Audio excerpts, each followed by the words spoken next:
तुमच्या बँक खात्यामध्ये कोणत्या ना कोणत्या गव्हर्नमेंट स्कीमचे पैसे जमा होत असतील।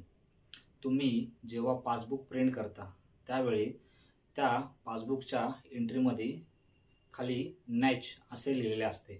तर हे नॅच म्हणजे काय हे जाणून घेण्याचा प्रयत्न तुम्ही कधी केला आहात का? कधी तुम्हाला प्रश्न पडला आहे का की बाबा इथे नॅच असं का लिहून येते?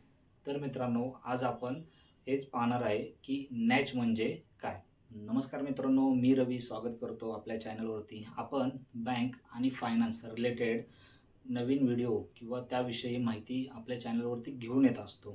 तर असेच नवीन व्हिडिओ पाहण्यासाठी आपल्या चॅनलला सबस्क्राईब करायला विसरू नका आणि व्हिडिओ आवडला तर व्हिडिओला लाईक करायला विसरू नका। नॅच हे NPCI म्हणजे नॅशनल पेमेंट कॉर्पोरेशन ऑफ इंडियाच्या द्वारे संचालित होते।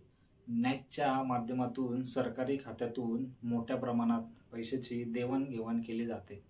एका खात्यातून अनेक खात्यामध्ये पैसे ट्रान्सफर करता येते किंवा अनेक खात्यातून एका खात्यामध्ये पैसे ट्रान्सफर करता येते।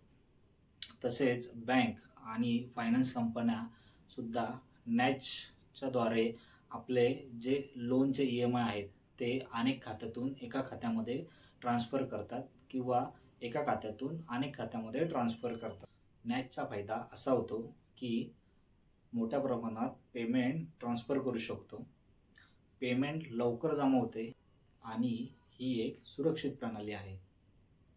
यामुळे आता प्रत्येक बँक आपल्या लोन अमाउंटची परताव्यासाठी म्हणजे तुम्ही घेतलेल्या लोन अमाउंटचे EMI रिटर्न घेण्यासाठी या नॅचचा उपयोग करते। तर मित्रांनो, तुम्हाला समजच असेल की नॅच म्हणजे नक्की काय आहे। अशीच बँक आणि फायनान्स रिलेटेड माहिती पाहण्यासाठी आपल्या चॅनलला सबस्क्राईब करायला विसरू नका आणि बँक आणि फायनान्सच्या बाबतीत तुमचे काही प्रश्न असतील तर कमेंट बॉक्समध्ये टाईप करायला विसरू नका, जेणेकरून त्या प्रश्नांचे आम्ही लवकरात लवकर तुमच्यासाठी उत्तर आणि त्याच्यावरती व्हिडिओ घेऊन येत राहू। धन्यवाद। जय हिंद।